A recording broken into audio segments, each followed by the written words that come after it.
Donc je m'appelle Manuela Faussurier, j'ai 19 ans et j'ai participé à la saison 13 de The Voice. Quand on n'a que l'amour Ça va être compliqué, hein? à s'offrir. Alors ma passion pour la musique, elle est née quand j'avais 6 ans. Je regardais l'école des fans Nouvelle Génération. Et comme les enfants, j'avais des rêves et du coup je voulais me projeter et chanter sur la scène. Et du coup j'ai commencé à chanter sur des karaokés sur YouTube et après c'est né comme ça, c'est venu petit à petit. Je me suis mise à chanter de plus en plus. J'ai fait la chorale au collège, j'ai fait des petites prestations, j'ai chanté pour des galas de danse, des fêtes de fin d'année. Et petit à petit c'est venu comme ça avec des concours de chant. Pour moi participer à The Voice c'était un peu un rêve et aussi une façon d'être accomplie, d'être justifiable quand on dit bah je suis chanteuse.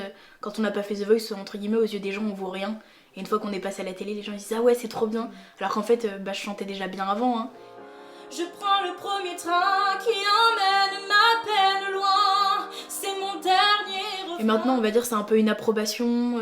C'est aussi une ouverture sur certaines tournées, sur des dates, sur des concerts, aussi la rémunération des prestations. J'ai fait une tournée en 2024. J'ai fait une tournée de 14 dates. Et puis tirer un trait sur le passé douloureux. C'était une bonne expérience. Après, ça montre aussi l'envers du décor parce que là, j'étais toute seule, j'avais pas toute la protection de l'émission. Des fois, ça montre aussi que le monde du business, c'est le business quoi. Les gens, ils veulent se faire des sous sur nous.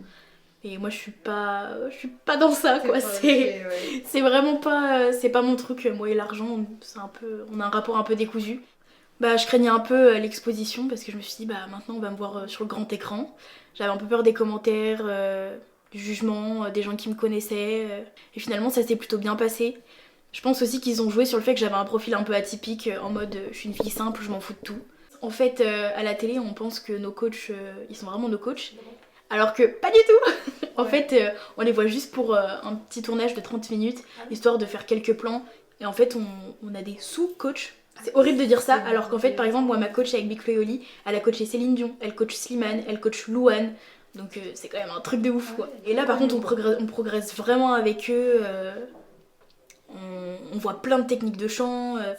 Si je devais choisir une prestation, je choisirais peut-être celle des Cross Battles, c'était Éternel de Attic, que j'ai complètement revisité et que j'ai demandé à modifier. Si je devais choisir une drogue, ce serait toi. Si je devais tenir un bras, ce serait le tien. Plus le temps passe. Je dirais que depuis The Voice, je fais beaucoup plus attention aux fausses notes. Dans les prestations, je me sens beaucoup plus vulnérable. On pense souvent que The Voice, ça ouvre des portes. Mais en fait, c'est un tremplin. Mais il faut être préparé à sauter dessus pour mieux rebondir.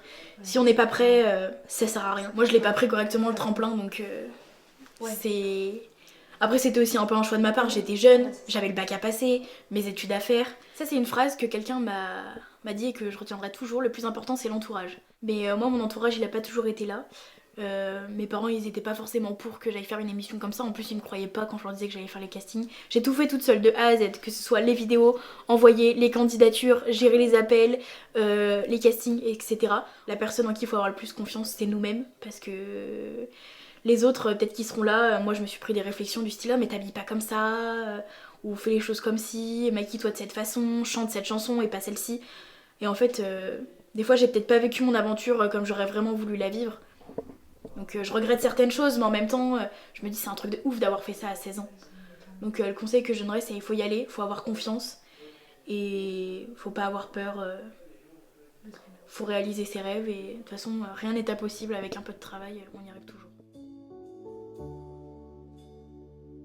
Si je devais choisir une drogue, ce serait toi. Si je devais tenir